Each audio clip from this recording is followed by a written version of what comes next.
and I should start the recording. So we routinely record our meetings for the educational value of the speakers first and foremost, so they can go back and see how they really did. I have to go back and see how many times I really said and ah. It's usually a lot. We use this video sometimes in our public relations and social media outreach, and we will definitely be making a big deal out of tonight's presentation. So we want to welcome you to Online Presenters Toastmasters. This is a club that meets online, but also is specifically focused on learning skills for better webinars and online events. Well, you're in the middle of the contest right now. Here are our celebrity judges. We'll be talking about them more in just a moment. We always want to take a moment to thank RingCentral for allowing us to use the RingCentral Meetings online meetings platform at no charge. It's very nice of them. They do also want me to let you know that the cloud is winning in business communications and RingCentral is winning in the cloud. We recommend that when you're in an online meeting that you use a headset, or in a pinch, earbuds will do, plugged into your computer just so there's no audio feedback. Also mute your mic when it's not your turn to talk. There's a control in the lower left-hand corner for muting and unmuting yourself. So from time to time I may mute everybody, but if you really need to speak up, you can unmute yourself and speak up when you need to. You can also toggle your video on and off, but we want to see you. We want to feel like we're in this virtual space together. One thing about our environment is there are actually two views, and each of you has control over what you see. You can either see the active speaker, which is probably what you want to see when people are presenting, or you can see the rogues gallery of everybody who is participating. There is also a detail that's very important for the speakers tonight, because in order to keep one particular video feed in view, it helps to use this pin video feature. So if you pin the video of the timer, it will be much easier for you to see if they are giving you green, yellow, and red indicators to show you where you are in your progress of running out of time. For folks who are visiting and are interested in becoming a member, we do ask you to attend at least 2 meetings as a guest. We want you to understand that this is an advanced club. It's not intended for absolute beginners. Sometimes the people who are absolutely just getting started in Toastmasters or public speaking overall will direct to another club to get their feet wet. However, we do have a mechanism for making exceptions where people might have other professional experience that's very relevant, and with a vote of the board, we can make an exception to our usual minimum Toastmasters experience requirement. With that, it is showtime, or it's almost showtime. We'll start right at 8 o'clock. Is there any other business that we need to cover before we get started, folks? Anything folks want to bring to my attention? Contesting question. Yes. Lou. Lou, go ahead. The speech or webinar itself is 6 to 8 minutes, and does that include or exclude Q&A? That includes Q&A. So it's up to you to decide how much of that time block you're going to use for Q&A. We want you to use some of it because you'll get points for how well you handle that audience feedback. Thank you. And that was really the rationale for making it 6 to 8 instead of 5 to 7. David, this is a good time, a good segue to let all the contestants know, and actually let everybody to know, once the speaking starts, our chat box, if you're not aware, in the control on the bottom, you can click on chat. The chat box will open up. Please reserve that spot only for questions about the speaker. Chris has the toughest job tonight. She's going to monitor that chat monitor. If there is 200 questions popped in at the same time for that one speaker, she is going to do her magic and pick out 2 or 3 and bring them together and send it back to our speaker. And so the speaker has to control how many questions they want to take. Chris is going to help you relay the questions back to you. She's going to speak concisely and quickly and clearly so that you can have as much time as possible. So maybe this would actually be a good time to ask, is there anybody who does not want to use Chris's services? Do all the speakers want Chris to help them out, or do some of you want to just keep an eye on the chat yourself? I think I'll try and watch the chat myself in real time based on the kind of presentation I'm doing. All right. All right, Chris, that is John Quick. John Quick will handle his own questions. All right. Sounds like that might be the only exception. Very brave, and I hope not foolish as a decision, John, so best of luck to you. Well, I think we're actually ready to get started. And so let's do that. So thank you for joining us for the mini webinar contest at Online Presenters Toastmasters. My name is David Carr. I chartered this club with some help from my friends a little more than a year ago and have been serving since then as president. Tonight I will be your contest master. This is not an official Toastmasters contest format, though maybe it should be. We thought it was important to hold a contest specifically built around the elements that make a professional webinar or online presentation effective. That means contestants will get points for things like good visual presentation, which could include their body language, but also includes other things like any slides they might want to share or any other visual elements, as well as fielding audience questions that come in via chat, which is often how it works in a professional webinar. This event is an experiment, but we've tried to devise a format and a scoring formula that will be fair and that we can have some fun with. We'll follow most but not all of the rules associated with a standard Toastmasters contest. One exception is the traditional anonymity of the judges. We will have 3 guest judges with us tonight who I want to introduce you to. Our chief judge, Roger Fung, came up with the idea that we should add a little Dancing with the Stars celebrity judge pizzazz to the feedback our contestants will get on their performances, in addition to whatever prize they might win tonight. Now, I must start by introducing Roger Corville because he was instrumental in helping us get the club off the ground. Roger is the Chief Content Officer at Event Builder and an authority on online presentations of all sorts.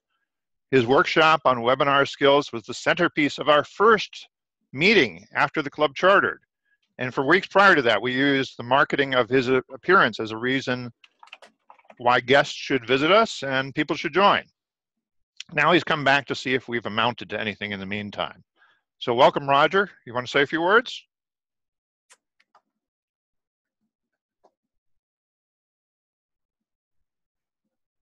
Unmute, Roger. I unmuted you.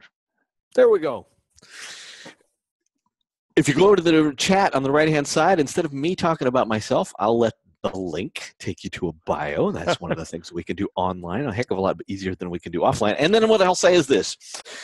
Having written multiple books, including here's my most recent, from our little company, we produce about 800 webinars a month with Event Builder and our 20 event producers.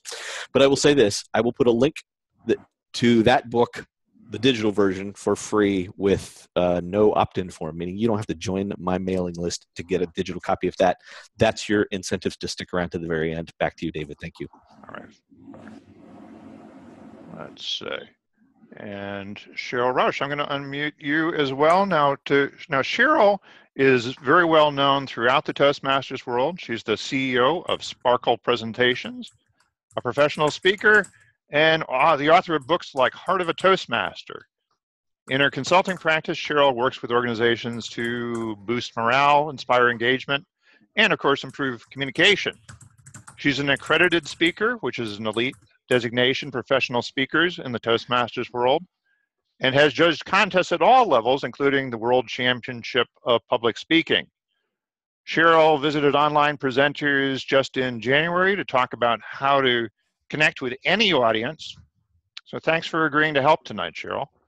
Absolutely. Thank you for having me back. It'll be curious to see how our speakers are implementing exactly that information, because there's 7 different types of multiple intelligences and how to connect with your audiences. So I'm watching you tonight. All right. All right. We'll see if folks have learned those lessons. Now, our third guest judge, Nick Cavalencia, tells me he has delivered more than 1,000 webinars, and in reality, he's probably lost count. In his work as a technology marketer at the consulting firm he founded, Techvangelism. Nick's a professional contact of mine. He's not somebody I know through Toastmasters. I don't think he's been a Toastmaster, but I invited him to give our contestants practical feedback, and I was delighted when he immediately said yes. Thanks for being here, Nick.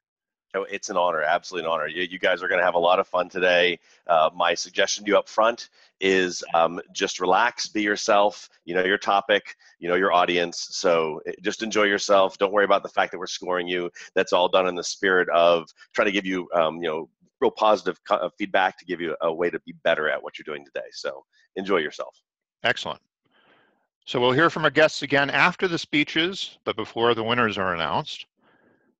Thank you to all the rest of our volunteer judges who are just as important to making this contest work.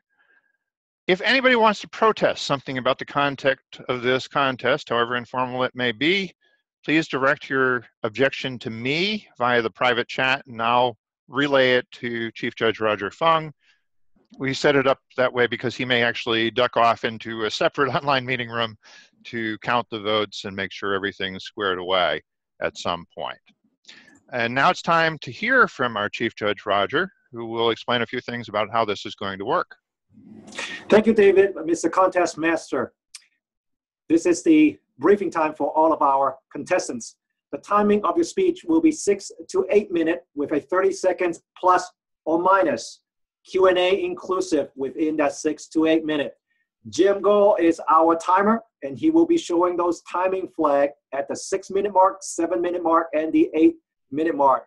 As mentioned earlier, it is best for you to pin his video so that it always appears in front of you. During the contest presentation, everyone other than the contestants should have their audio muted. David will also be monitoring that.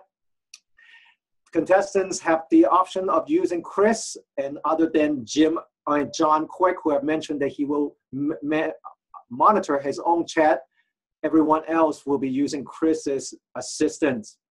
All the audience members, everyone in this call, except our contestants, are encouraged to submit questions in the chat box during the time of the speech.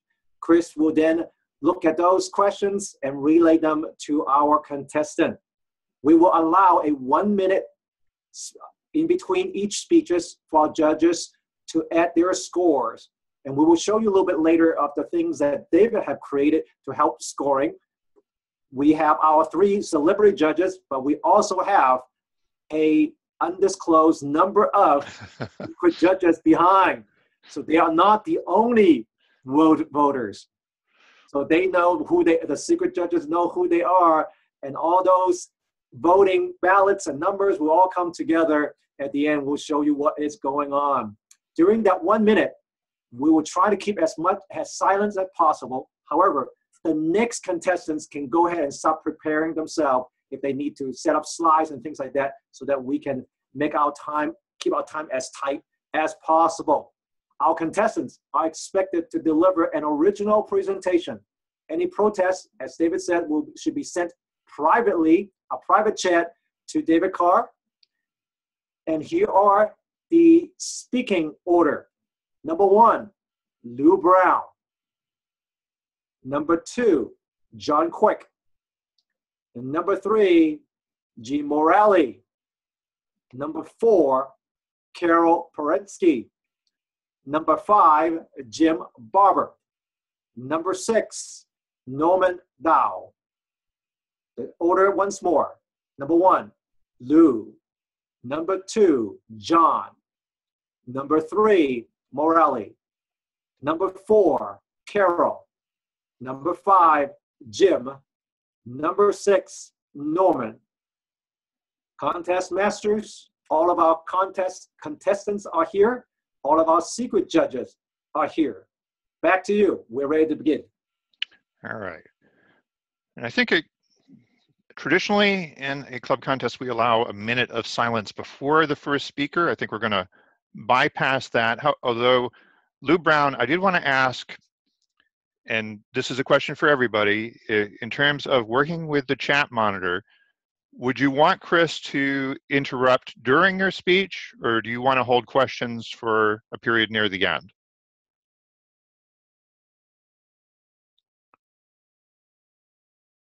Good question. I don't mind having questions as we go along, but I think as webinar host, I will take it upon myself to self-limit should there be an overwhelming number of questions. Does that make sense? That sounds good.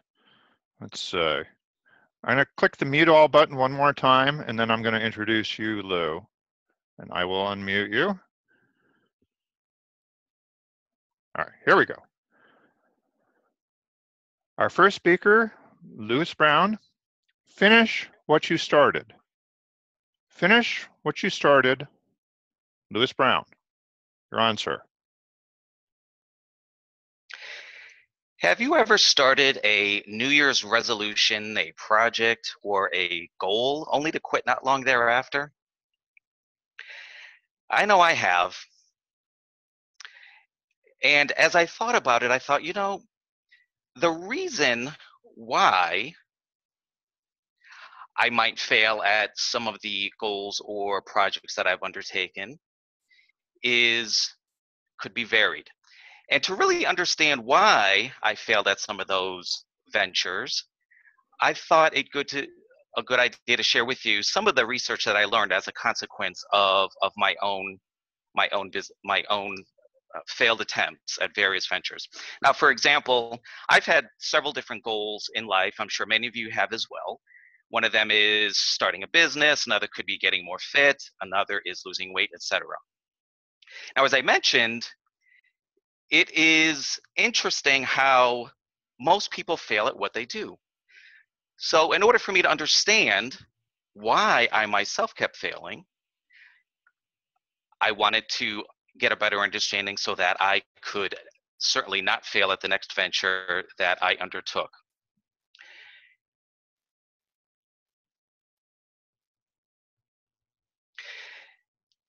So with this presentation, I'm going to share with you several things for your own dreams, wishes, resolutions, goals, etc., so that you can get a better understanding of failure and certainly overcome it and hopefully eliminate it so that you can finish what you started. Now, specifically, I'm going to talk about the failure cycle, 3 reasons for failure, and with each reason that I talk about, I'm going to give you a little bit of advice on what you can do to overcome those challenges or those reasons why we may fail.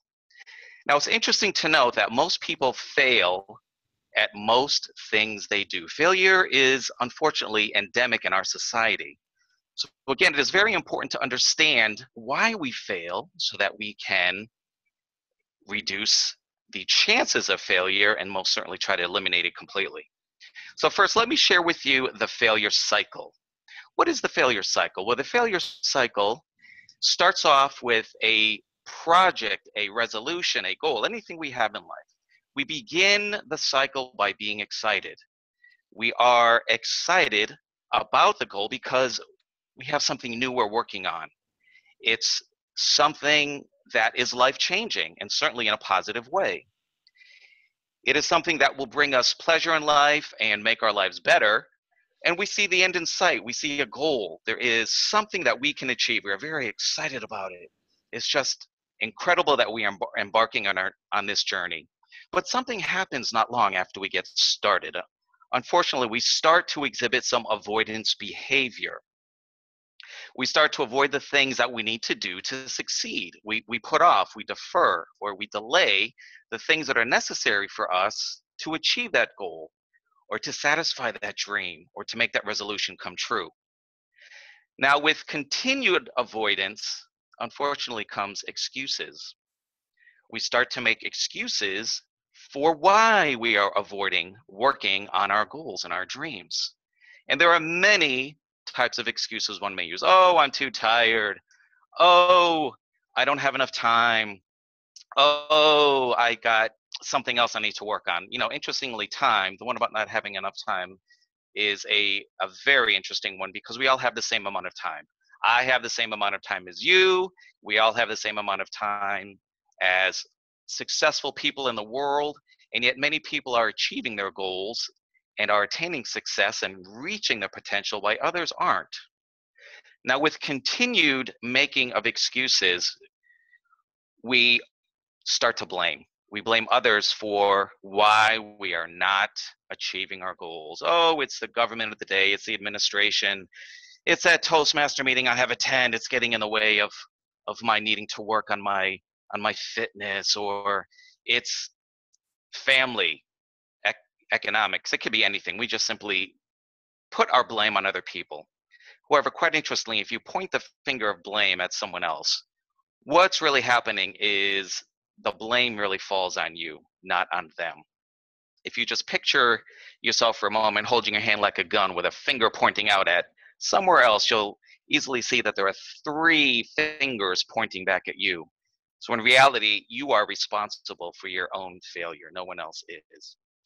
Now, the thing is, intermittent failure isn't so much a problem. In other words, many people fail as we go through life with things such as a child learning to walk, someone learning a new language, but it isn't the intermittent failure that is the problem. It is the chronic failure. It's getting excited about something and then starting to avoid, making excuses and blame, and doing this over and over and over again for the same goal that we're working on. We're simply repeating ourselves and not achieving that goal. John Wooden said that failure is not fatal. It's the failure to change that may be. So we learn from our failures, and we learn what to do in order to not fail. Now, there are 3 things I'm going to share with you for reasons for failure. The first is a lack of motivation. Now, motivation itself is based on pleasure. We get pure pleasure out of accomplishing a goal. Now, a goal must also bring with it a real reward. By having such a reward in this pleasure, it releases dopamine, a neurotransmitter in our brain. It gives us excitement. It gives us that passion. It increases our abilities to create a strategy, a plan around achieving that goal.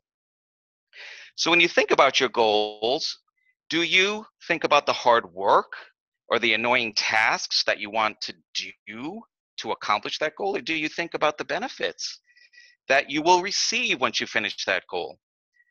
It's a trade-off, and it's very important to keep in mind those benefits in order to stay on track.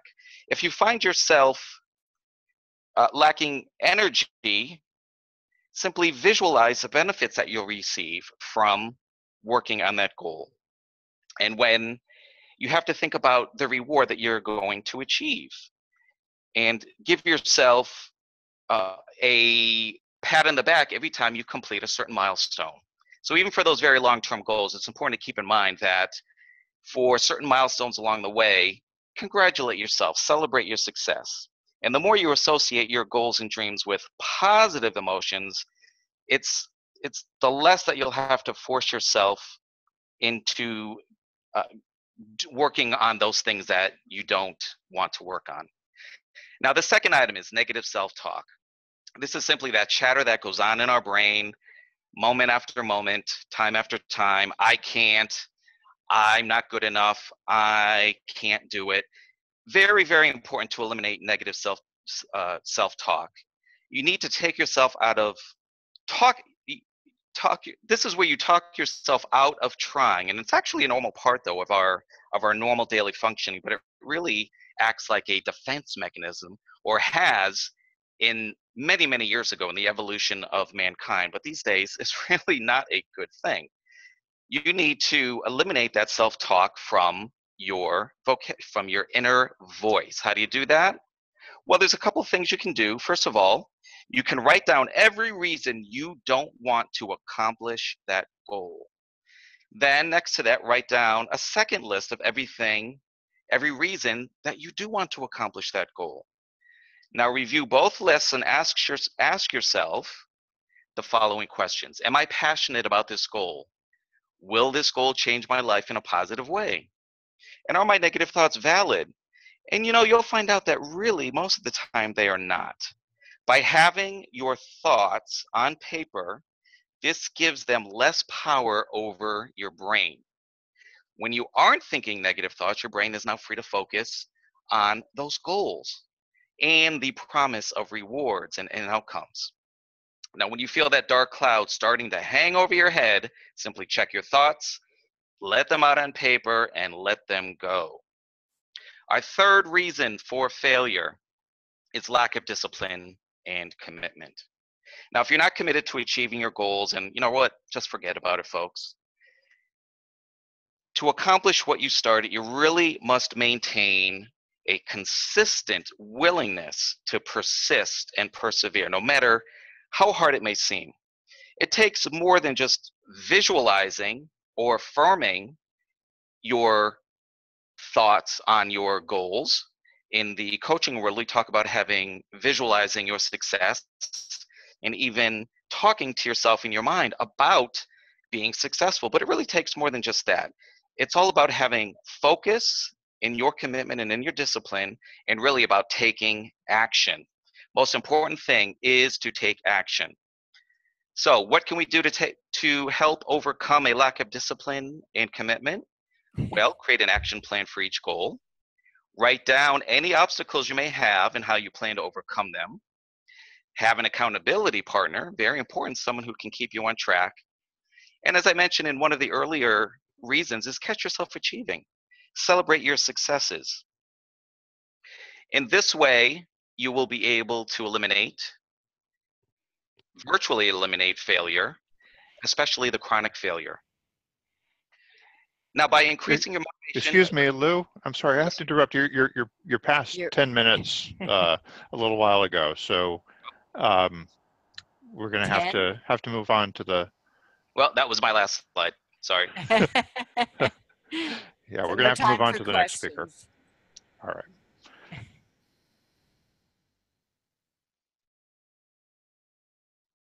You said 10 minutes, David. Is that correct?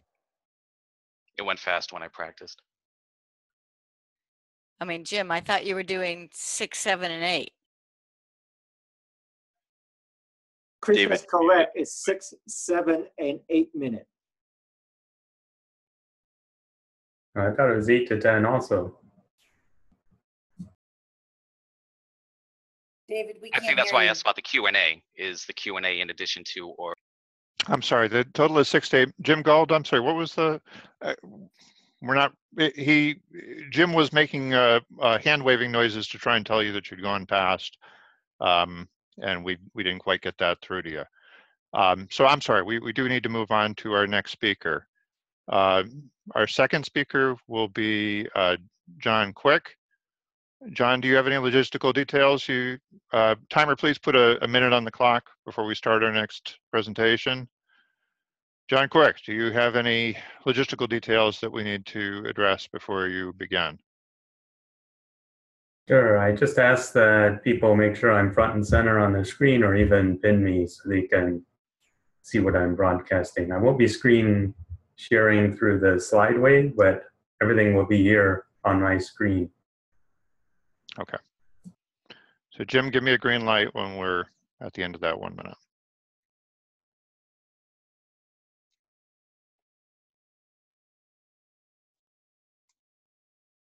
Okay, so they have 6 to 8 minutes to speak and then questions after? No, 6 to 8 minutes, including the time for questions.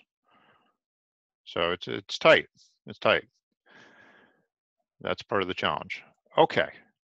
Our second speaker, John Quick, the billion-dollar live streaming industry you didn't know about. The billion-dollar live streaming industry you didn't know about, John Quick. Thank you, Contest Master. Did you know that the same skills, plus maybe a few more, and the same technologies that we use every week in this club are part of a huge industry that's in the billions and expected to grow exponentially over the next few years. It's called live streaming. That is broadcasting multimedia in real time over the internet, sort of like we're doing right now. It all started back in 2007 with a guy named Justin. He did a little experiment called Justin.tv, where he was going to go around the world just wearing a little webcam on his head and broadcast his entire life all day and all night. That has turned into something much bigger. What you might not have known is that a huge chunk of this live streaming industry comes from the world of gaming. I wanted to just demonstrate to you today what it's like for live streaming in a game. Let's switch over to the game. You see, I get real tiny in the corner now, and I have my video game controller. Who likes cats? Everybody. Who likes cats who can cook? Look at that steak. Soup. This is a game called Monster Hunter. What do we have to do before we hunt monsters? We got to fill up and get some energy. I'm going to head out now on a quest.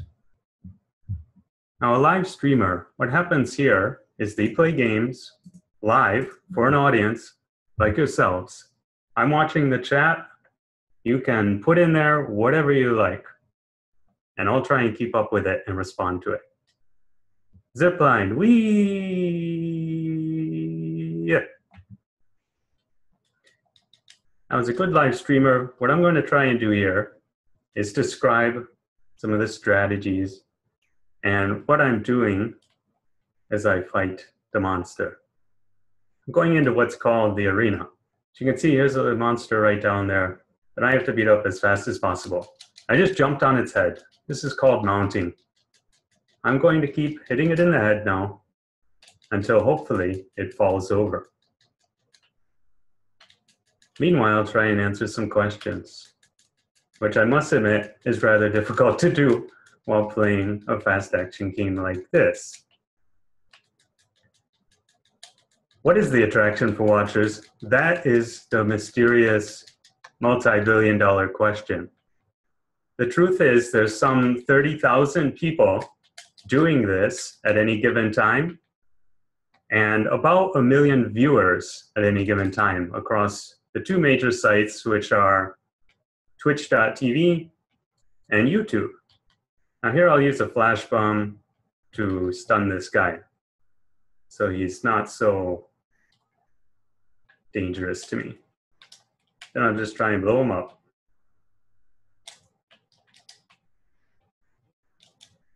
How often do I kill monsters? Daily. As a monster hunter, I have to stay in good shape.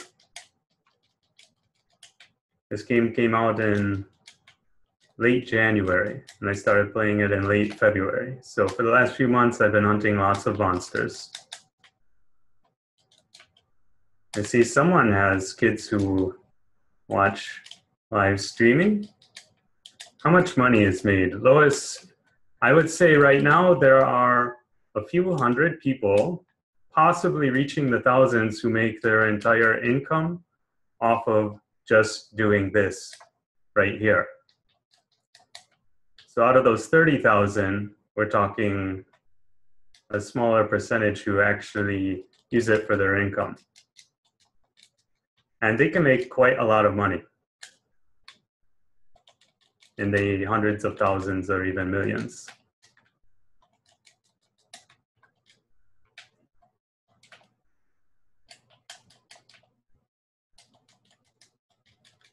Okay, there we got a trip, which is good because otherwise he was going to bite me. Yes, a lot of the money, Roger, does come from advertisers, especially because younger generations in particular, but pretty much everybody, is sick of being bombarded with the traditional ads and such. And so what happens now is, say you watch me play this every day or a few times a week. And we have little conversations. You're a lot more likely to buy from me the way you would buy from a friend by word of mouth than you are from some random advertisement on the TV or a banner ad on the internet. The monster has been vanquished. Therefore, advertisers these days are really looking into this kind of system as a way to reach their audiences better. So they might sponsor someone like me. So I can go, oh, hey, look, the Blue Yeti microphone is wonderful. Because it is. And people will believe me. Because it's true. But they'll also pay me to say it, which is great. Now that the quest is over, I'll come back on over to our regular screen and follow up on a few more of the questions that I missed. Dagmara said, what's the secret sauce of good live streaming? I have to say, this is a wild west of an industry. Truly it is. I don't think it's figured out yet. Some of the most successful streamers are merely people who were either there early on, about 5 years ago, and who just did it a lot. Like, people will do it 18 hours a day. Now, I don't know who you are or what industry you're in, but you're probably not really doing that well if you have to work 18 hours a day. But that's really where the industry is right now. I think, similar to other media, like podcasts, like TV, like webinars, you should be able to be a high performer in this industry and maybe have like once a week show, or maybe do a few hours a week.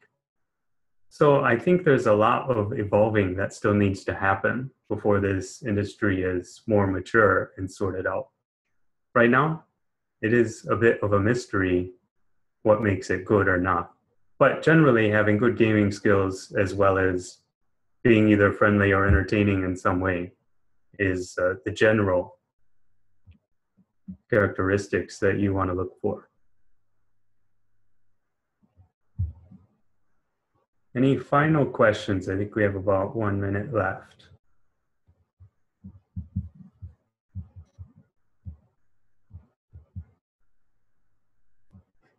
What is Aim Slinger? I'll answer that one.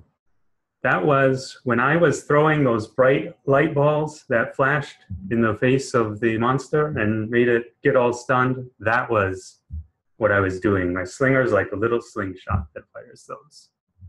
Well, folks, I hope you enjoyed this introduction to live streaming.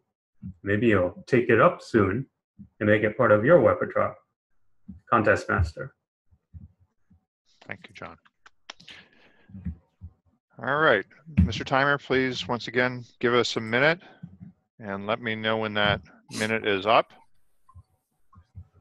Our next speaker will be Murali. Murali, do you have any logistical details that you want to discuss before we begin? No, I already talked with Chris. We are set. Okay. All right. So as soon as we have the all clear, we'll get you started.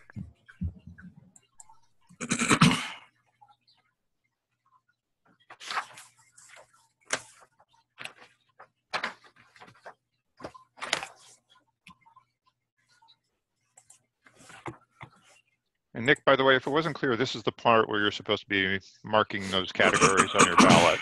I am. I've been doing it. Okay. Doing it while everyone's talking. Don't worry. Everybody else has been through this a dozen times, and I knew you hadn't. So. Wait, they're scoring? I'm just kidding. It's fine. All right. Our third speaker, and he was educating me on the pronunciation of his first name, but he goes by his last, is Murali. His speech title is Conflict Resolution. Conflict Resolution. Murali, you are on. Good day, everyone. I'm excited to be here with you for this presentation. It is conflict resolution. A picture is not worth 100 words. Do you agree? Replied by chat to me with the word yes or no. A picture is not worth 100 words.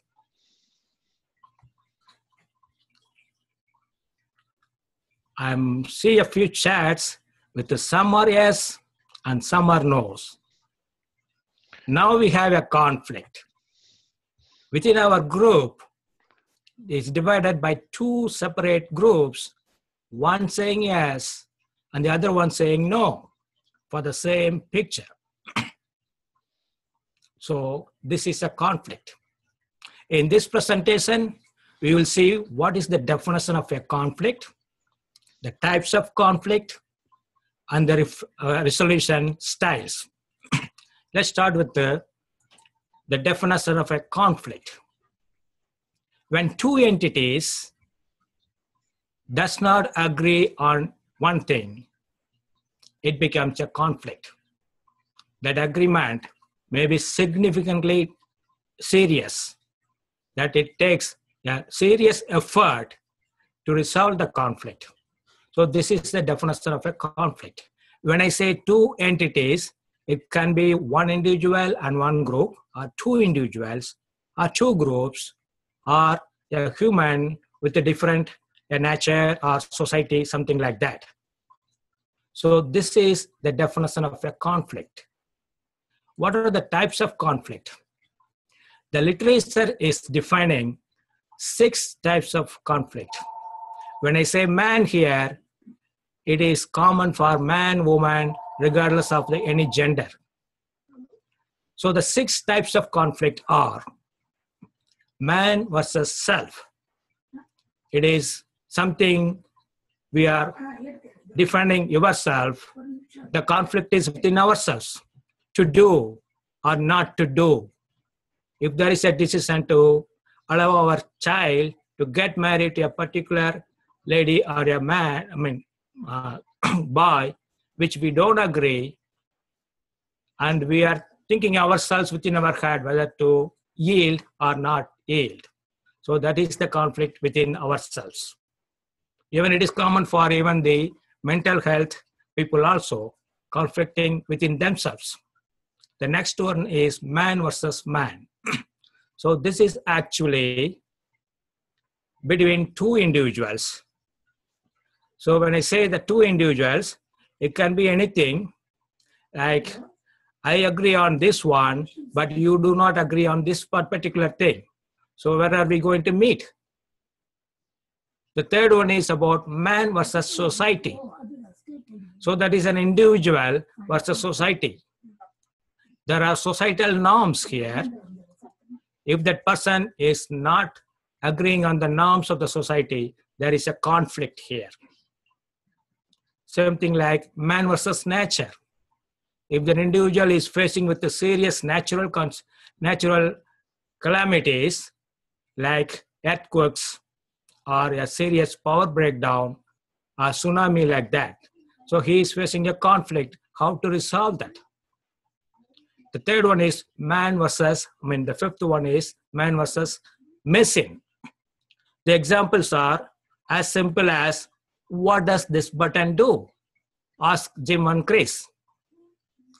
I have seen one AI hotel in Nagasaki, Japan, where everything is by robot. There is an information robot, there is a reception robot with a funny dinosaur head. And there are robots for clocking services, concierge services, and everything else. It is managed totally by robots. There are no humans in that. Do we see any conflict here? Yes. There are many unanswered questions here also. The last one is about man versus fate or supernaturals. So fate as well as supernaturals, and we are encountering something similar like that. So these are the 6 types of conflict with respect to how the literature is defining. But moving on to the real life conflict, there are only 4 types. The interpersonal, intrapersonal, intragroup, and intergroup. So the name itself is very obvious. What is interpersonal is two entities, two persons, or one person and another stakeholders, set of stakeholders. So intrapersonal is within themselves. Same thing like intra-group, difference of opinion within the same group, and the intergroup is difference of opinion or disagreement between two groups. So these are the real life contemporary types of conflict. Let's move on to the resolution styles. So this is the commonly used modes. This is defined by Thomas Kilmann. This has got two parameters. The first one is on the bottom, cooperativeness, and on the vertical side is assertiveness. How does this work? There are 5 quadrants on this: avoiding, accommodating, competing, collaborating, compromising. Within these 5 quadrants, one can set yourself in any quadrant and then take that style of conflict resolution. The more we accommodate, the more cooperative is this. So here is a highly cooperative position where the accommodating is, but we are compromising on the assertiveness on this scale. But if you are compromising on assertiveness as well as the cooperativeness, it is called avoiding. It is just pretending that there is no conflict and leave everything as if we are in a happy path. On the competing, I position myself on the highly assertive thing. It is my opinion. I want my opinion to be respected and made a decision on that one. It is highly competing position. Sometimes it works, but many times it spoils the relations. Collaborating. This is the most interesting and productive quadrant on this, where we are having a high assertiveness and high cooperativeness. So this is the style of conflict resolution that makes people to respect each other, and it is a win-win position for the entire episode. And there is a 5th quadrant, compromising. Both entities compromise on something. We compromise on one thing and then get the other things. So some of the things are we compromise on the less important things, and the other party also compromise on the less important things, coming up with a common ground we agree on. So these are the 5 different quarters of conflict resolution styles. Now, question to you: where do you position yourself in this? Will you be rigid enough to position in one quadrant for all types of conflict that you are encountering in your life? Or are you going to be flexible, and then depending on the type of conflict and depending on the position that you will take the quadrant? Are you going to let your ego and your past life events influence the quadrant that you are going to set in? So these are the questions you need to reflect on yourself. No time for questions, Murali. Yep. As a summary, we defined the conflict, and we have seen the types of conflict, and then we have seen the different types of conflict resolution styles. Now let's move on to the questions thing. I think your time is up. Yeah, I'm sorry. We're going to have to go without questions and move on to the next speaker. Thank you. All right. Jim, once again, if you could put 1 minute on the clock. Carol Prahensky, any logistical details you need to attend to before you were introduced?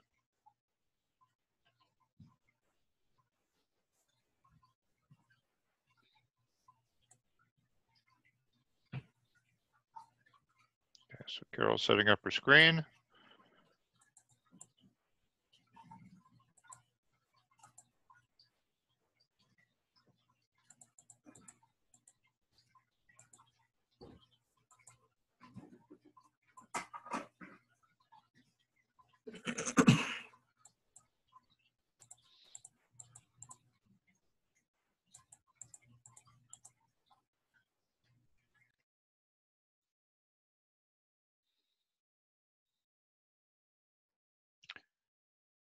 Okay, here we go.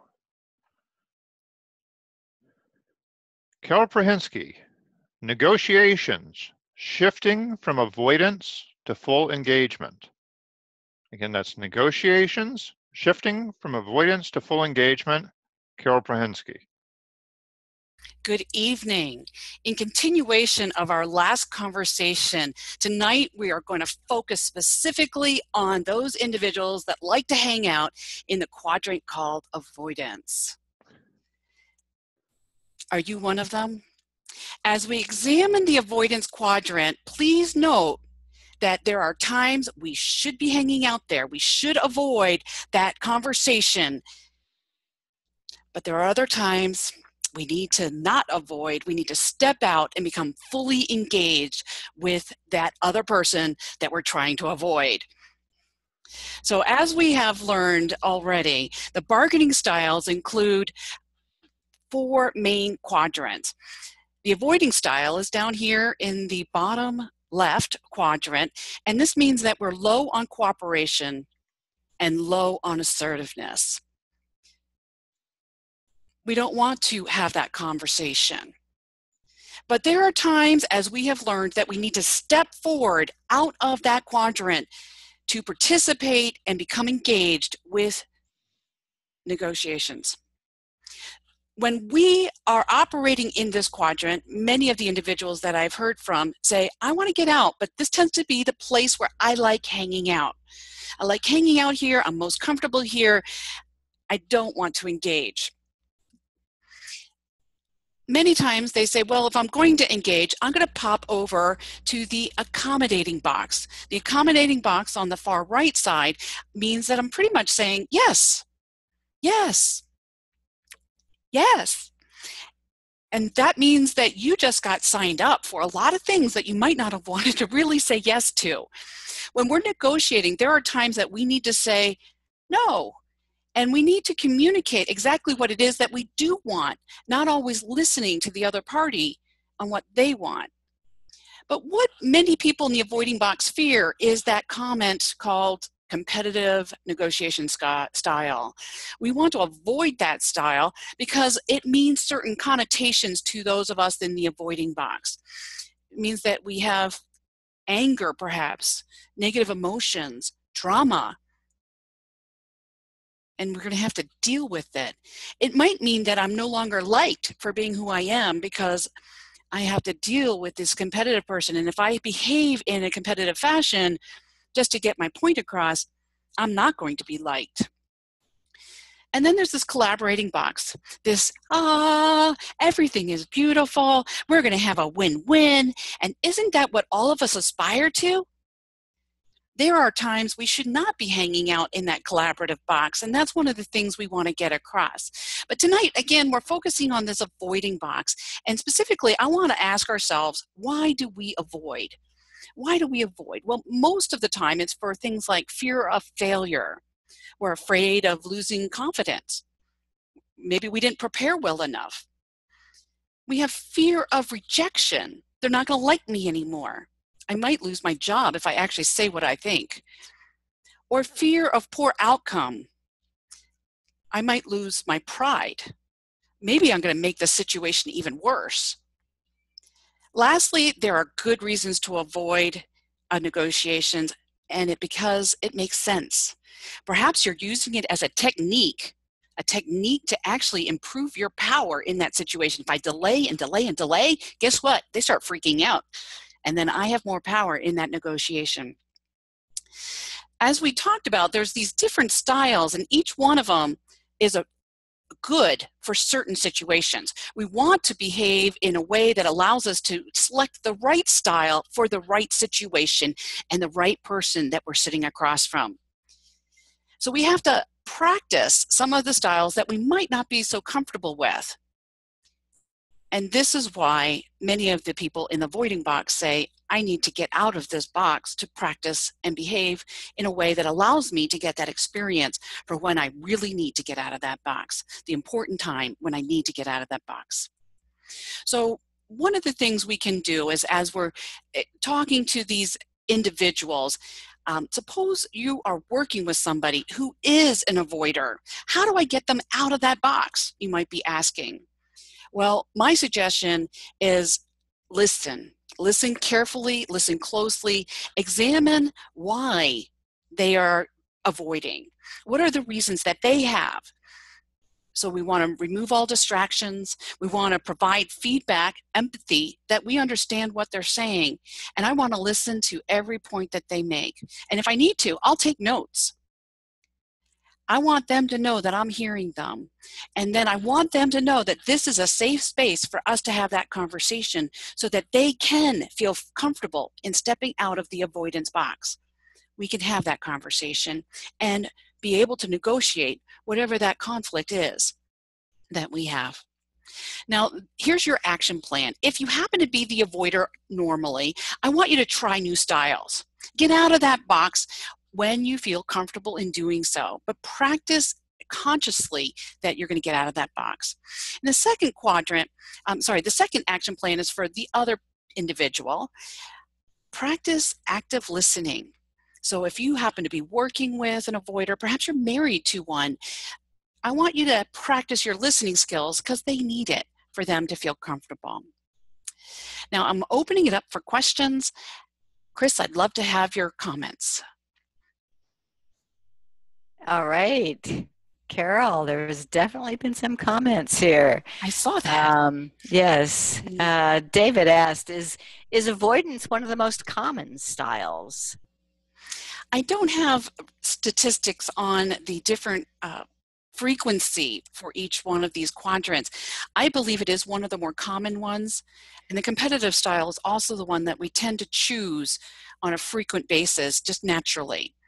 However, I'm going to extend that for a minute, Chris. I also have noticed that when we are in a face-to-face dialogue, once we get past that initial rough edge, that we tend to naturally gravitate towards the collaborative box. So if we can get past that rough moment, we can move into that collaborative box. Go ahead, Chris. Do you think that age or generations place us in a specific box, wonders Lois? I do not think so. I think it's personality that in our past history. Or what about spouses, I think was a... I can only speak for myself on that one. I'm married an avoider, and it's wonderful. I get a lot of things accomplished, but I will say that there are times that I have to sit and actively listen because I know that there are issues and I want to make sure that they are addressed in the relationship. Rachel says that she used to avoid difficult people, but have found if you put them on the spot, they aren't as difficult. Good lesson, Rachel. So thank you. Get out of that quadrant, huh? I'm suggesting that you practice it. Practice it, and then you'll start to feel more comfortable. All of us have a quadrant that we like to avoid, and it may not be the avoidance quadrant. I happen to not be happy with the compromising quadrant down on the bottom, and I'd like to avoid that one. So occasionally I have to practice. I see that we're out of time, Chris. I'm going to go ahead and wrap it up. Okay. I think that this is a wonderful dialogue. I will look at your questions later, and if you have specific questions that you do want an answer to, I will get that to you. All right, if you want to contact me further, my contact information is here. My website is here. I look forward to expanding our conversation. Thanks so much. Thank you, Carol. All right. Mr. Timer, please give us a minute on the clock. Let's see. So next up, we'll have Jim Barber. Again, Jim, any logistical details you need to get ready? I am going to try to do a screen share, and I may need your help if I have a problem here. Well, you want to test it and just put your screen up for a moment? That's what I'm aiming for. Let's see. As this Jim maybe is preparing to get his slides ready, there are a number of people who came into our room late. Just to let you know, during the speech contest, let's reserve our chat box to questions for our speaker. Please reserve any comments, answering questions. We can do that at the end and later on. Let's leave the chat box open for questions for our contestant so that they can either look at them themselves or Chris will relay those questions to our contestants later. Okay. Our timer says we are ready. I'm going to mute everybody one more time. Except for, is my screen showing up? Your screen is showing up. Cool. So I'm going to mute everybody. I'm going to unmute you again, Jim. All right. And quick introduction. Jim Barber, cost-effective marketing for speaking professionals. Cost-effective marketing for speaking professionals, Jim Barber. Hi, I'm Jim Barber, and I'm here to briefly introduce you to the exciting solution to the #1 problem facing professional speakers and other entrepreneurs: marketing. Cost-effective marketing is the challenge that keeps many entrepreneurs from getting a good night's sleep. Before I get started, as you've seen, we're doing questions. Please ask any questions you may have in the chat box, and I'll get to them as quickly as I can. But if your question doesn't get answered, which is quite likely, you can please go to thebarbershop.com/askjim. And I'll answer all of your questions. This is after the meeting, of course. I'll answer all of your questions that way. Now, let's get started. The first solution to your marketing problem is wise words. Wise words is could I have a drum roll, please? Database of quotations. Wow. The internet is already filled with hundreds of databases of thousands of quotations. The problem is they're all filled with the same old tired quotes from the same old tired, frequently dead sources. That's where wise words is different. There are no quotations by Lincoln, Churchill, Mark Twain, or anybody else like that. Instead, wise words offers insights on today's issues from today's thought leaders like you. Do you really want to be associated with the famous people of yesterday? Wise words enables you to rub elbows with the influencers of today. But there's another marketing opportunity that you need to consider. Finder speakers. Finder speakers is where planners go to find and hire speakers for their events. In other words, Finder speakers is a speakers directory. Wow again. Of course, there are thousands of speakers directories out there. What makes Finder speakers different? Well, every pro speaker knows the importance of standing out from the crowd, of promoting their uniqueness. Unfortunately, most online directories limit you to a single listing. They also limit the number of words you can use to describe yourself. Worst of all, your listing is limited by using a cookie-cutter template. How can you stand out from the crowd when your listing looks like everybody else's? That's where Finder Speakers is different. Your multiple listings, and I'll explain multiple in a few moments, are fully customizable, and there's no limit on how long each entry can be. That means that each of your listings in Finder Speakers will be as unique as you are. Now, as the infomercials say, but wait, there's more. The Barbershop Bookstore is, are you ready? An online retail site. Wow. Why is this different? Well, for one thing, almost all e-tail sites, when you're selling on them, they require that you pay them a commission, 30, 40, even 50% on everything you sell. Even worse, in the case of Amazon books, for example, to name a little one, they don't even tell you who's buying your product. You can build your list, but you can't build your list if you don't know who your customers are. Not the Barbershop Bookstore. All sales are commission-free, and all sales are between you and your customers.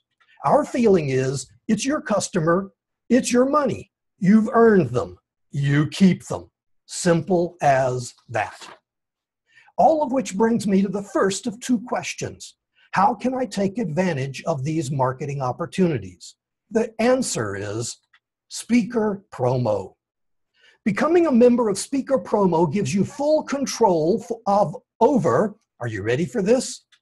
13 promo pages for promoting yourself in Finder Speakers and the bookstore, or both, and you get 27 entries in Wise Words, so you can inspire and dazzle your customers and clients with your own unique insights on the important issues of the day. Which leads me to the second question: how much does all this cost? You get 13 fully customizable, unlimited length promotional pages in Finder Speakers and the bookstore, and 27 individual listings in Wise Words for only $9 a month. That's it. $9 a month with no contracts to sign, no long-term commitments. You can drop your membership at any time with no penalty. Now, you have an opportunity, but I have a problem. All of this is brand new. You're among the very first people to hear about it, but my advisors all agree on two things. First, it's a great product. It'll be very popular. I'm glad to hear that. But the second is that charging $9 is too little. They tell me that people won't take it serious at that price, and I need to increase the membership fee for credibility.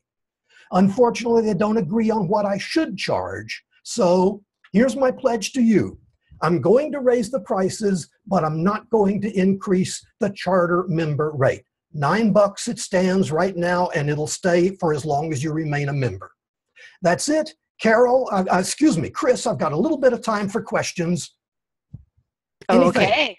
There definitely are some. First, Carol Perhinsky says, I'm a huge fan of Phyllis May. Does she know that you mentioned her in this presentation? She will know after this webinar. And is Wise Words an organization or a website? Or it's a website. Okay. Wise Words, Finder Speakers, and the Barbershop Bookstore are all websites. Okay. And I'm sorry, but I'm going to have to cut it off here so we come in on time. I want to make a closing statement. As you can see, I'm excited about Speaker Promo. And if you agree that you'll get far more than $9 in benefit from promoting your business in those websites, and you want to protect yourself from future price increases, then you need to join Speaker Promo as a charter member. I'm Jim Barber, and in all your marketing endeavors, I wish you every success. Mr. Contest Master. Thank you, Jim. Mr. Timer, please put a moment on the clock. And Jim, if you could stop screen sharing, please. Yes. There we go.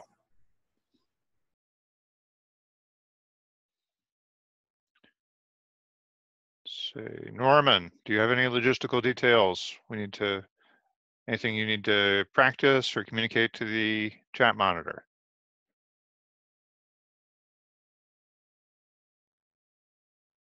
No, I will take questions at the end. Let me share my screen. Sure. Where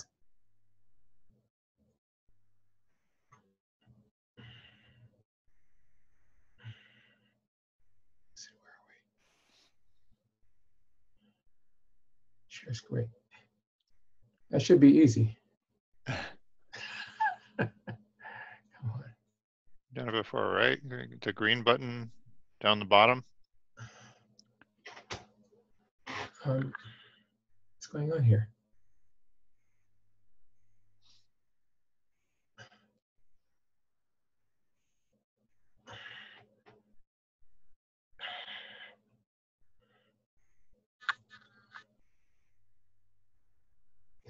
Video.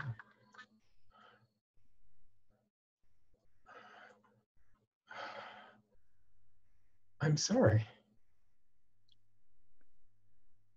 Take your time. We want you to get it right.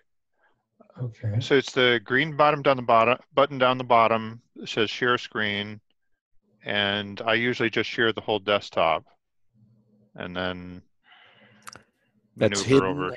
That button is hidden unless you go mouse over it. Go slide your mouse down from the middle of the screen down to the bottom, and it'll appear. Okay, I'm sliding my mouse down, and I'm not seeing a darn thing. Oh, shucks. Are you using more than one monitor, or? No, I have one monitor. Okay. Well, I don't want to hold up the time. Let me just. What about pressing Alt-S? Pardon me? Alt-S. Making speaker view full screen, and then you get the share screen down at the bottom. Let's try one more thing. Yeah, I've somehow blown this tremendously. Okay, Chris. Okay, well. Is it something you think you can present without slides? Yeah, let me just go ahead and do it without the slides. All right. Okay. I'm going to. So let me introduce you properly. So this will be Norman Dow. His speech title is Pioneer Reimagining the Black Church. Pioneer Reimagining the Black Church, Norman Dow. Okay, well, thank you. I'll welcome you to this webinar, Pioneer Reimagining the Black Church. And well, who's the audience for this? Well, this is about inviting people to pioneer with me, starting a new Black church. But it's for Christians who want to grow and to serve, who want an Afrocentric flavor to their actual faith journey. You know, the guys who would prefer jazz to classical, or blues to country western, or perhaps even Dr. Martin Luther King, as opposed to Dr. Billy Graham. Well, why me? Why listen to me? Well, I've spent 40 years in ministry. I'm a Black church historian. I've planted 3 churches. I've written, What Does God Want Me to Do? A book on identifying God's call in your life. I'm a teacher, preacher, pastor, and entrepreneur. The goals of this webinar are to explain the benefits of being part of reimagining the Black church. Well, there are actually 3 dimensions of benefits. There's an inward benefit, an upward benefit, and an outward benefit. The inward benefit is all about being a disciple. That's really a fancy word for apprenticing one's faith. To be a disciple, one needs to be conscious, or happy with the way God made you, saved from sin, filled with the Holy Spirit, free from any stronghold, and then serving in the particular ministry that God has called you to.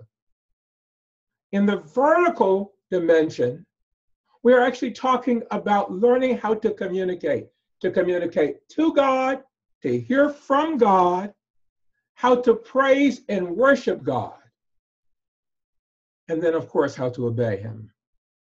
And then in the outward dimension, we're talking about engaging each other in a family, forming prayer bands where we can pray for one another. We will teach you how to pray for one another and to how to collectively pray for concerns outside of your little group, your prayer band. And then we will also teach you how to identify what God is calling you to do, support you in preparing yourself to obey God, and even to actually do what God has called you to do, even if that means starting another church. Well, you say, well, oh, that sounds nice, and none of it sounds particularly cultural. Why Black church? Well, there's certain differences, exceptions, but in general, these are some comparisons why I say Black church. In the white church, the speaker tends to want to inform or to educate or to motivate, where the Black preacher is usually trying to conform someone's life to the truth of the message. In the white church, there's usually a focus on salvation and individual sin. Now, that happens in the Black church also, but there's also a focus on systemic injustice and social justice.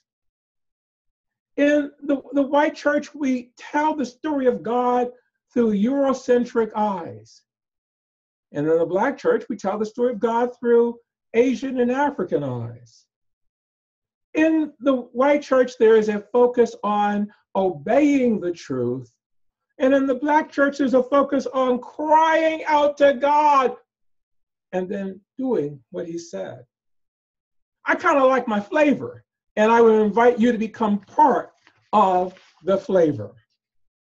Now, I've introduced the benefits of being part of a reimagined church, the upward, the inward, and the outward. If you're intrigued, I would invite you to go to equippingchurch.org and sign up, or email me or message or chat.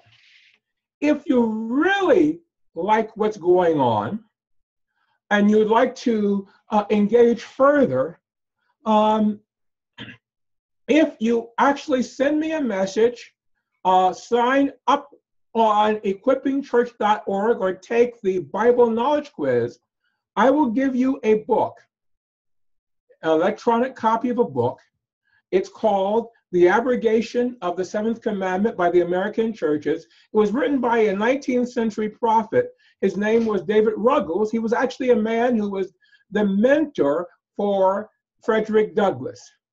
Just as I'm saying thank you for being engaged in, let's look at our faith with a little more flavor than is customary. Are there any questions?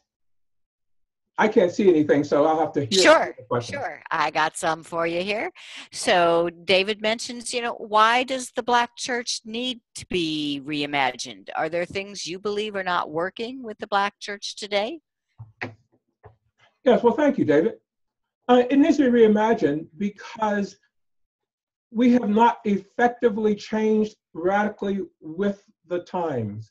I'll give you an example. My pastor came into the ministry before Brown v. Board of Education, 6 years before schools were segregated.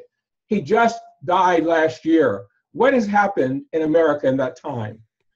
There's a radical shift, and the church has not kept up with the radical shift. And do you have a view of an online church, an online only church? I would believe that the online part needs to be a supplement, but there is something that's really vital about the actual face-to-face encounter.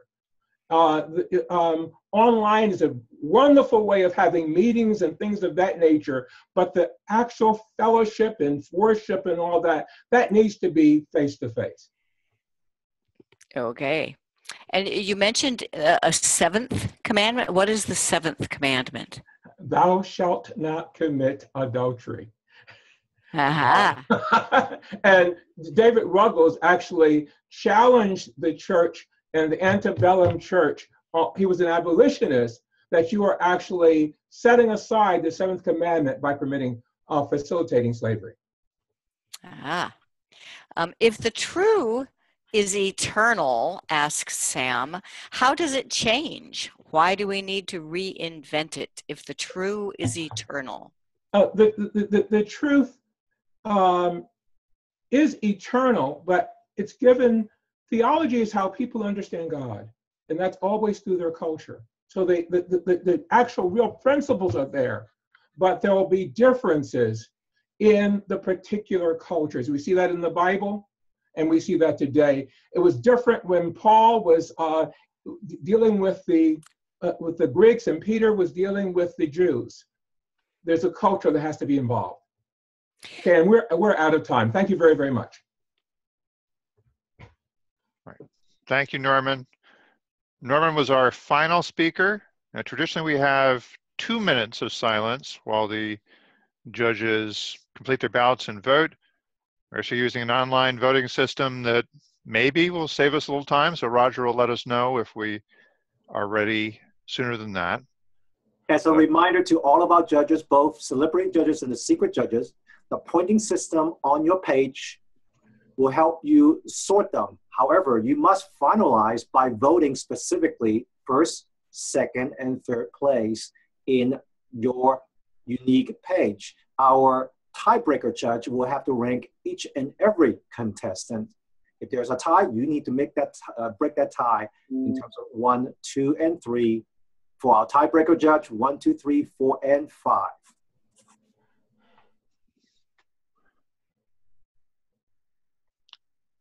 Thank you, Roger. All right. So in a moment, we'll see whether the techie system actually worked. But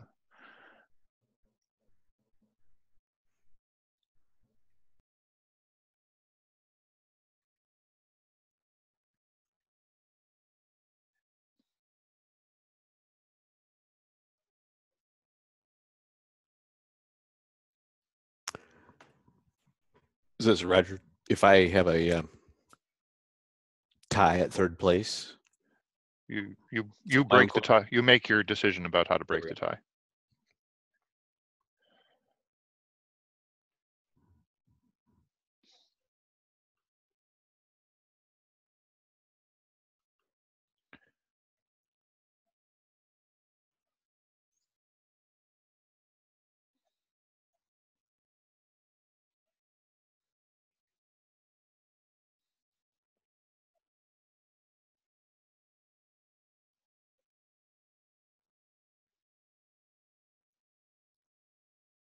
So sorry for the dead air. This is the awkward part of an in-person Toastmasters contest as well. But I was going to put up some elevator music. or I can do some karaoke right now. We have 2 more. We need 2 more judges to finish. Okay. I like the idea of the Jeopardy music. Wait, you can hum it for us if you like it, Chris. Yeah.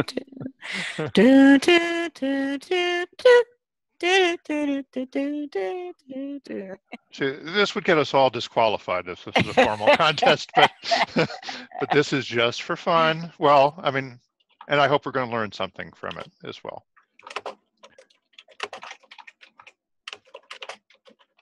So, Mr. Timer, do give me a warning at 2 minutes. Note to all the judges, I just sent a private message to one last judge to respond. And that judge, I need him or her to finalize their vote. If you run into any issue, you can use a private chat and just send me the 3 names, 1, 2, and first place, second place, third place. Oh. I'm sorry, Roger, I unmuted you. I think you were done. All right, we do have a green light. If you don't mind, I'm going to ask our celebrity guest judges to give a little bit of feedback if they are ready to do so. Roger Corville, would you like to tell us a little bit about what you saw tonight? Actually, before we do that, I want to make one comment. This reminds me a little bit of the pilot saying any landing you can walk away from is a good landing. This was all an experiment. This was the 6 to 8 minutes, I think, is a very tight time limit. And I came up with that partly because I tried to do something like this in 5 to 7 minutes, and I ran out of time for questions, and then to try and come back from the questions and give some kind of a wrap-up statement. It's a tough challenge, and I want to commend all of our judges, or all of our contestants for taking it on tonight. So, Roger Corville, can we ask you to give a little bit of feedback on what you saw and what folks might want to work on improving? You bet, and I'll start with a question. Wonderful job, everybody. I realize that everybody has different levels of experience in this kind of thing, and I am not trying to do the sandwich method, but it'll come out like that.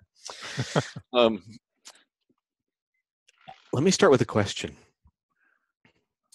If you put yourself in the shoes of your virtual audience, is the experience they are having more like an in-person seminar or speech, or is their experience more like watching television or movies?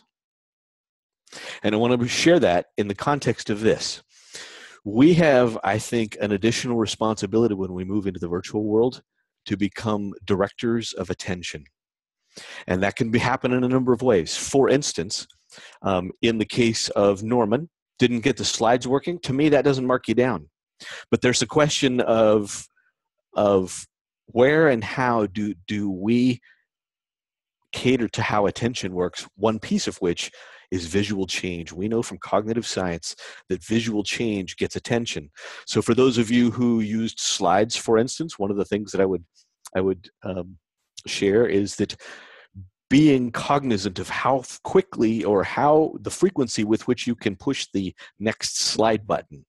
So for instance, is there a slide where you have multiple pieces on a slide and you could build that out over multiple slides, whether you use animations or that kind of thing? I will say this, however, if there is, to me, one of the most potent elements of what and how we do what we do, it is in thinking analogically about how we adapt what we do offline into how we move online. And I want to encourage you to think about it in this way.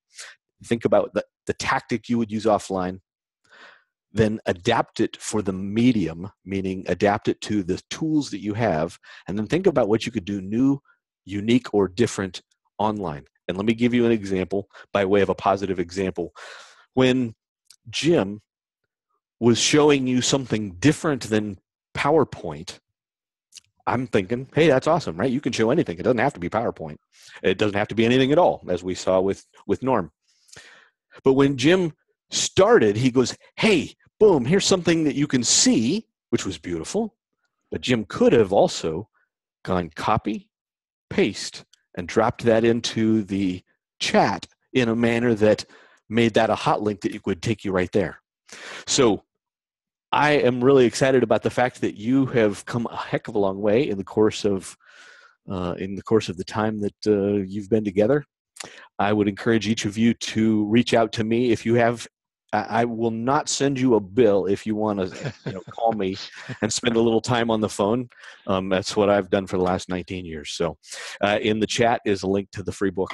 And David, back to you. Good job, everybody. Excellent.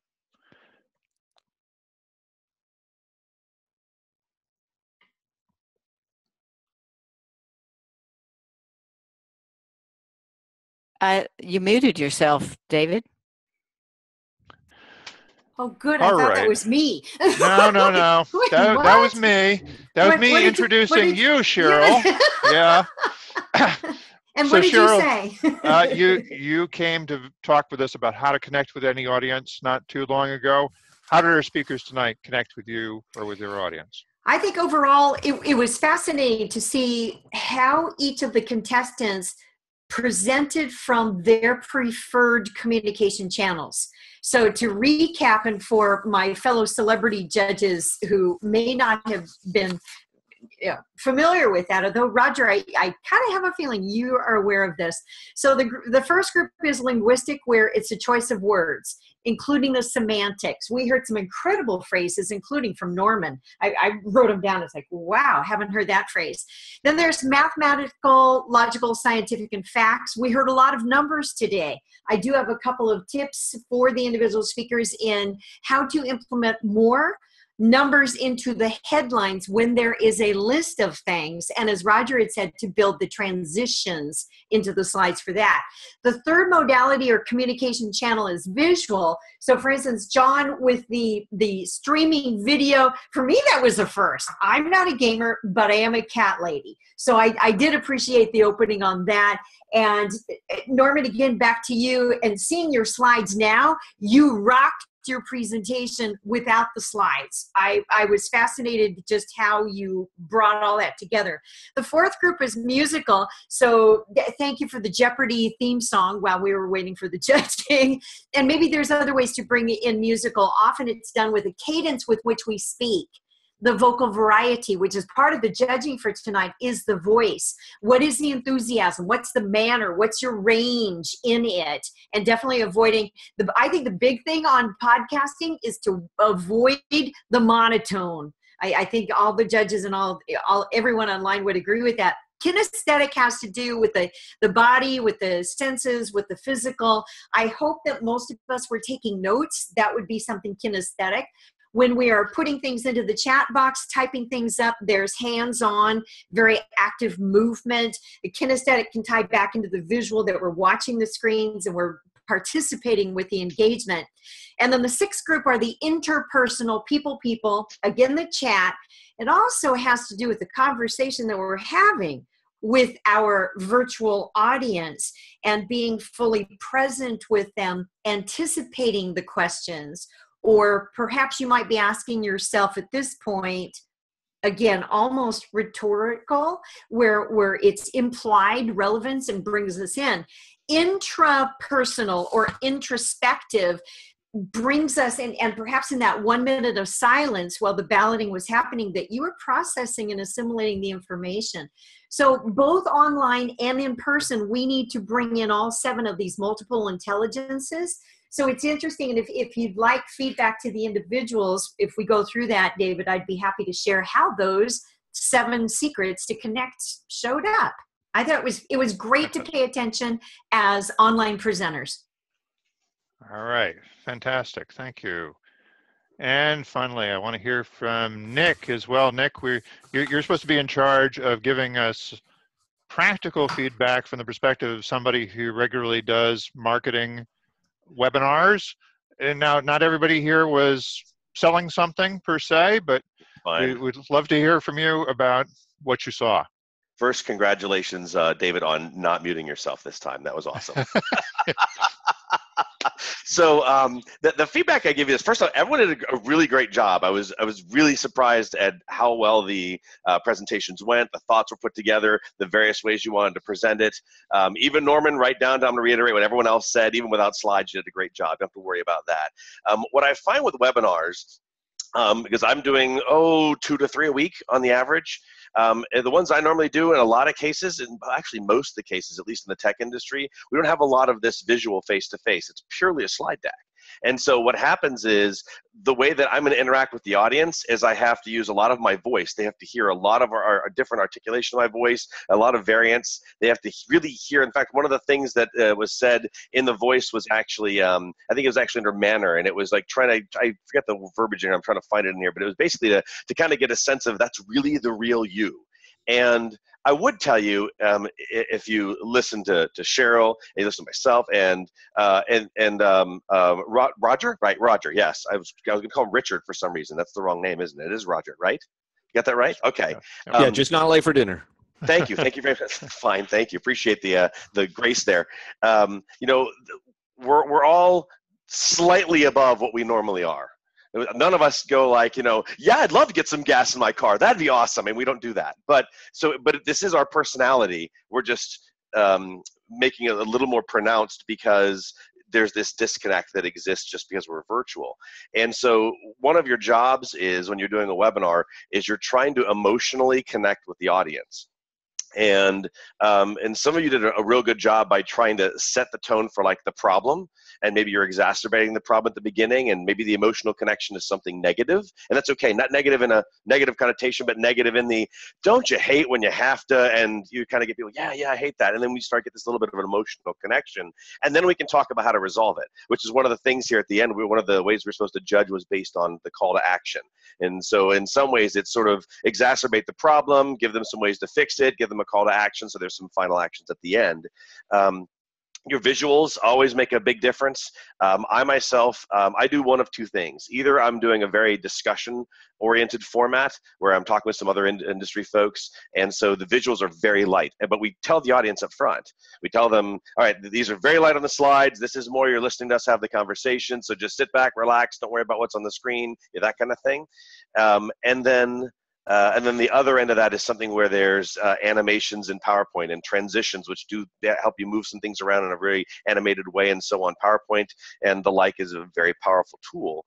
And then the last thing here that I think I want to talk about here is one of the ways to really engage with your audience is how you talk. And I'm going to give you 3 ways of how you talk, and you can think about this yourself and decide which one applies to you, and then try to see which way you should be doing it. And I'm going to kind of make it obvious. The first one is you're talking at your audience. And for some of you, you were covering a topic and you were simply talking about the topic. And so you were talking at the audience. It's not entirely bad, but there's some better ways to engage the audience. The next one is talking to the audience. And I heard some of you doing it, particularly with the questions, where when a question was read out and it said, David asked, and you would say, well, David, and you would talk to David. And you would actually answer the question. That makes David feel like you're talking to him. The other thing that could be done is I heard some of you say, for example, it was, one second here, it was Carol. Carol started using the word we a lot, and then at the end she started shifting to you. And the we is like a word that if they say, well, we need to do this and we need to do that, people can't personally associate with it. But if you say you need to do that, they start realizing, oh, you're talking to me. So it's a bit of semantics, but it helps get the audience to really feel like they're connected with you. And then the last one is talking with the audience. And this is where you're really trying to make sure that the audience feels like you're talking to them. And it's a bit of, I think it's a bit of a developed skill. I don't think you're born with it. You just learn it and you have to develop it. It's one where there were some of you that even asked questions during. That's a great example of talking with the audience, but really doing it in a way where the audience feels like you're having a dialogue. And I give you an example. If I was going to take a question, maybe we're just talking about making peanut butter and jelly sandwiches, and someone said, do you think getting out the peanut butter is important first or the jellies first? And it was from a woman named Samantha. I might say, Samantha, it kind of depends, and I would kind of give an answer, and maybe I'd even ask her a question and say, but put something back in the Q&A box. Did you mean that you're worried about, like, if the jelly's going to get warm because you took it out of the refrigerator, or are you just trying to figure out which one should go on first, or what's your issue? And now I'm actually talking with Samantha, and then she really feels like I'm really engaging her. And it's a really important, hey, it happens. You got to come up with some example, David. Nick, we didn't warn you that we were timing you on this, and we were trying to hold these to about 5 minutes. Sorry about that. This is all great material. You could talk to us all day. And maybe we need to invite you back for that reason. Yeah, but that was my last slide. So. Right. So you guys have all heard about the mute all button. There's also, guess what, an unmute all button. I'm going to unmute everybody so we can give a big round of applause to all our guest judges. And all the other judges who are absolutely as important. Yay! And for our timer, Jim Gold. Yay, Jim! And chat monitor, Chris Gold. Ballot counter, Dagmara. Chief Judge Roger Fung. And now, Roger, I believe you have some announcements to make. I better mute everybody again. You can unmute yourself, Roger. And thank you, Contest Master. And thank you for all of the participants, our contestants, our judges, our celebrity judges. And here I'd like to announce to all of you our winner. I guess you can take a peek now. It's already in there. At third place, Norman, our second place winner. Actually, you can unmute everybody, David. You can unmute everybody. We can hear them clap. Okay. All right. Well, so let's give a hand to Norman, the third place. First place. It's not up yet. At second place, Jim Barber. And at first place in our first ever meeting webinar contest is Carol. Hey, Carol. Oh, my day is made. My day is made. Thank you. All right. My week is made. All right. How do you get ribbons here? Yeah, I'll take the trophy. It's all virtual, I'm afraid. But need badges.